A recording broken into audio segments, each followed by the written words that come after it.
Hello all. इस lecture में हम लोग डिस्कस करने जा रहे हैं ओरिजिन ऑफ एक्सरेज। एक्सरे क्यों प्रोड्यूस होता है on the basis of atomic level. Okay, तो ये हमारे पास क्या है, ये हमारे पास है पुलिस ट्यूब में एक्सरे का प्रोडक्शन। ठीक, तो यहाँ पे आपके पास क्या है, ये आपके पास फिलामेंट है यहाँ पे। ओके, और फिलामेंट है, इसमें करंट फ्लो हो रहा है। तो करंट जब फ्लो होगा तो होगा क्या, ये हीट होगा। फिलामेंट जब हीट होगा तो यहाँ से आपके पास क्या होगा, यहाँ से थर्मियोनिक एमिशन होगा। बेसिकली इलेक्ट्रॉन यहाँ से निकलेंगे। ओके, तो इलेक्ट्रॉन जब निकलेंगे तो इधर भी जा सकते हैं, इधर भी जा सकते हैं, इधर भी जा सकते हैं, है ना। ये कूलिस ट्यूब है आपका, वाइट कलर से जो दिख रहा है। ठीक है, तो ये आपके पास कूलिस ट्यूब है। तो अगर हम ये जो हमारे पास है, इसको अगर हम पॉजिटिव वोल्टेज पे रख दें, क्योंकि ये तो नेगेटिव वोल्टेज पे है, इलेक्ट्रॉन है, राइट। और ये अगर हम पॉजिटिव वोल्टेज पे इसको रख दें तो होगा क्या, जितने भी इलेक्ट्रॉन यहाँ से निकलेंगे वो जा करके सीधा इस टारगेट से टकराएंगे। बहुत तेज स्पीड में आएंगे, इलेक्ट्रॉन की स्पीड बहुत ज़्यादा होगी, और आ करके टारगेट से टकराएंगे। जैसे ही टारगेट से टकराएंगे तो उनकी एनर्जी, जो इलेक्ट्रॉन की इनिशियल एनर्जी होगी, वो कन्वर्ट हो जाएगी, कुछ हीट में कन्वर्ट हो जाएगी यहाँ पे टकराने से। ठीक है, और कुछ एनर्जी उनकी कन्वर्ट हो जाएगी in the form of X-rays. ठीक है, ये जो एक्सरेज जनरेट हो रही हैं, इनका ओरिजिन क्या है, इनका फंडामेंटल क्या है, कि क्यों ये क्यों प्रोड्यूस हो रही हैं एटॉमिक लेवल पे या माइक्रोस्कोपिक लेवल पे। तो होता क्या है, सपोज आपके पास ये न्यूक्लियस है, तो अब ये आपके पास टारगेट है। तो टारगेट किससे मिलकर बना हुआ है, एटम से मिलकर बना हुआ है। तो जब ये एटम से मिलके बना हुआ है तो होगा क्या, इलेक्ट्रॉन यहाँ से जाएगा ऐसे, और इलेक्ट्रॉन जब यहाँ से जाएगा टकराएगा टारगेट से। जैसे ही टारगेट से टकराएगा तो इसके एटम के अंदर तक ये चला जाता है इलेक्ट्रॉन। ओके, तो सपोज ये इलेक्ट्रॉन है, यहाँ से ऐसे जाएगा एटम के अंदर, न्यूक्लियस तक जाएगा। न्यूक्लियस के बाहर से ही ये, क्योंकि अब न्यूक्लियस कैसा चार्ज है, प्लस चार्ज है, इलेक्ट्रॉन के ऊपर कैसा चार्ज है, नेगेटिव चार्ज है। इलेक्ट्रॉन के ऊपर नेगेटिव चार्ज है, तो न्यूक्लियस और इलेक्ट्रॉन के बीच में एक फोर्स लगेगा, और वो फोर्स कैसा होगा, वो फोर्स होगा कूलाम्बिक, यानी 1/4 pi epsilon not Q1 Q2/r²। Q1 हो गया इलेक्ट्रॉन का चार्ज, Q2 हो गया न्यूक्लियस का चार्ज। Okay, plus ZE। और ये माइनस E है। तो मान लो इलेक्ट्रॉन की इनिशियल एनर्जी थी EI एनर्जी से आया, लेकिन जैसे ही यहाँ पहुँचेगा न्यूक्लियस का फोर्स इलेक्ट्रॉन के ऊपर बहुत ज़्यादा हावी हो जाएगा। जब हावी होगा तो क्या करेगा, इलेक्ट्रॉन की स्पीड को ये कम कर देगा। इलेक्ट्रॉन की स्पीड को क्या करेगा, ये कम करेगा। कौन कम करेगा, न्यूक्लियस। तो यहाँ पे हमारे पास जो फाइनल एनर्जी इलेक्ट्रॉन की होगी वो लेस देन होगी इनिशियल एनर्जी से।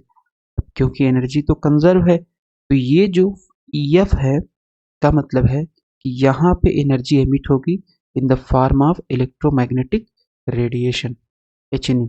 और HNU कितने के बराबर होगा, ये हो जाएगा EI माइनस EF के बराबर।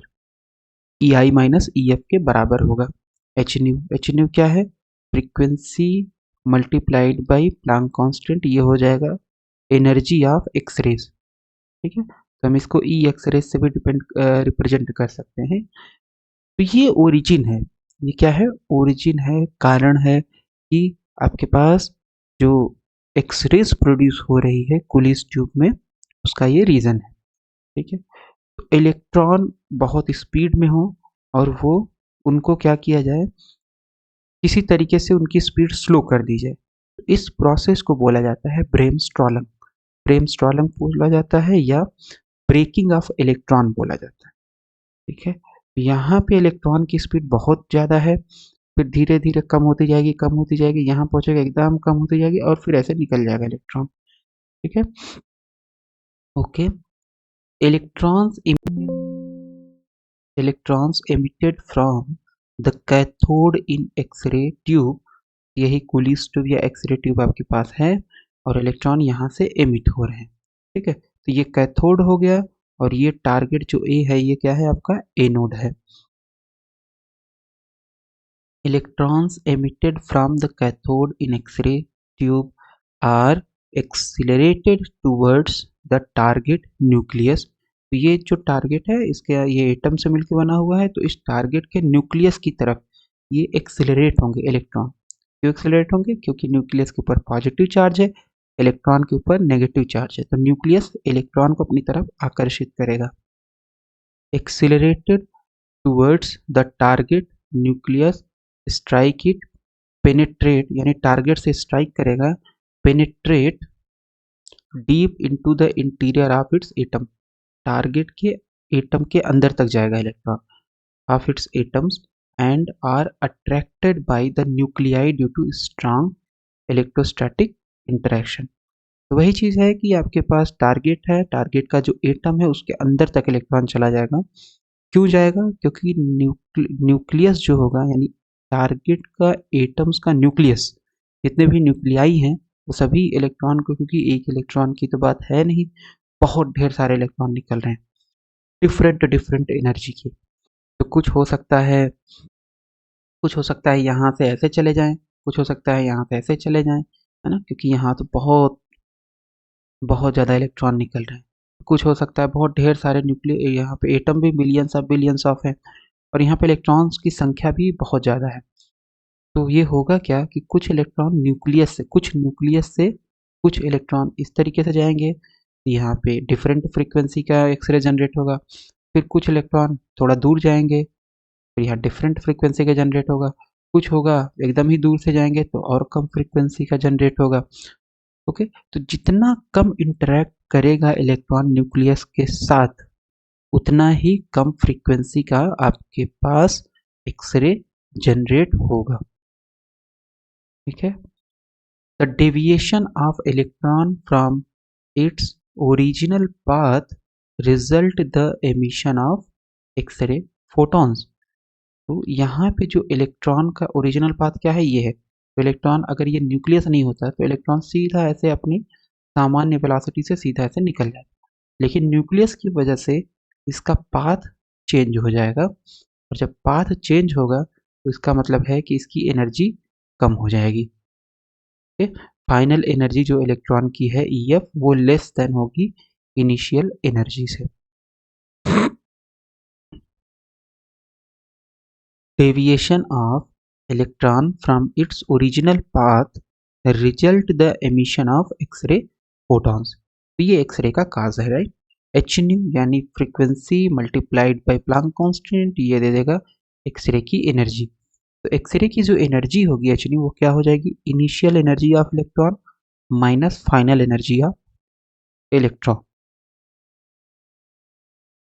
As there are a large number of electrons in the beam, each electron suffers deviation in a different way.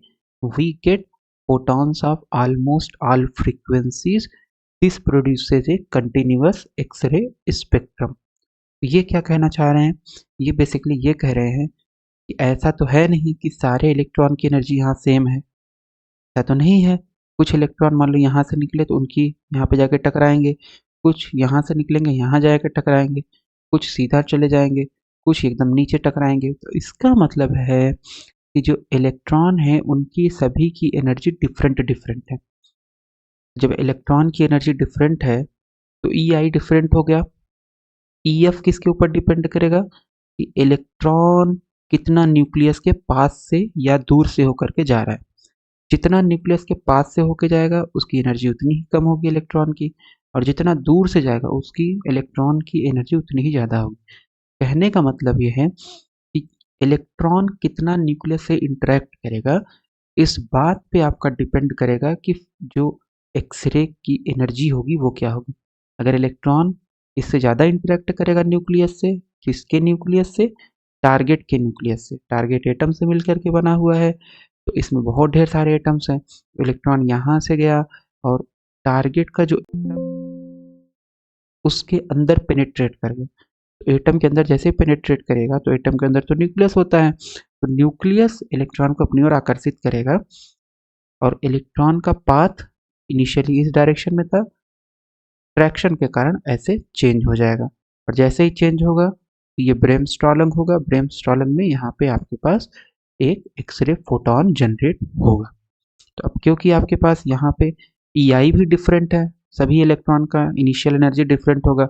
सभी इलेक्ट्रॉन का इंटरेक्शन न्यूक्लियस के साथ एक तरीके से तो है नहीं कि सारे इलेक्ट्रॉन इसी पाथ को फॉलो करेंगे न्यूक्लियस के साथ, नहीं, कुछ ऐसे फॉलो कर सकते हैं, कुछ ऐसे, कुछ ऐसे, कुछ ऐसे, क्योंकि ये रैंडम प्रोसेस है। तो इसलिए EI भी डिफरेंट हो गया, EF भी डिफरेंट होगा सभी इलेक्ट्रॉन के लिए, ये डिफरेंट डिफरेंट होगा।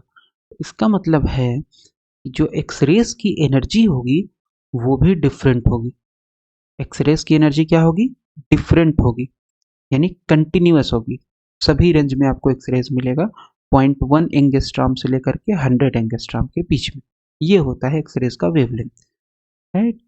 तो ये हमारे पास हो गया कंटिन्यूअस एक्सरे का ओरिजिन। इसको क्या बोलते हैं जो हमें कूलिस ट्यूब से मिलता है? Continuous X-ray. अगर हम वोल्टेज यहाँ पे एक फिक्स वोल्टेज रखे हैं तो हमारे पास क्या मिलेगा? Continuous X-rays. क्यों कंटिन्यूअस मिलेगा? क्योंकि हमारे पास इनिशियल एनर्जी ऑफ इलेक्ट्रॉन सभी इलेक्ट्रॉन के लिए डिफरेंट डिफरेंट है, फाइनल एनर्जी भी डिफरेंट डिफरेंट है, एच न्यू भी सभी डिफरेंट डिफरेंट होगी, ठीक है। और एच न्यू ही आपके पास एक्सरे की एनर्जी है। तो ये रीज़न है कि हमें जनरली कंटिन्यूअस एक्सरे मिलता है। कंटिन्यूअस एक्सरे का मतलब है कि सभी फ्रीक्वेंसी रेंज में जो एक्सरेज की रेंज है 0.1 एंगस्ट्रॉम यानी वेवलेंथ में 0.1 एंगस्ट्रॉम से 100 एंगस्ट्रॉम के बीच में ये एक्सरे की वेवलेंथ होती है। तो यहाँ 0.1 एंगस्ट्रॉम से 100 एंगस्ट्रॉम के बीच में हमें एक्सरेज मिलेगी। तो इसी को बोलते हैं, अगर सभी वेवलेंथ रेंज में एक्सरे मिल रही है आपको तो इसको बोलेंगे कंटिन्यूअस एक्सरे। तो ये हम लोगों ने कर लिया ओरिजिन ऑफ कंटिन्यूअस एक्सरे।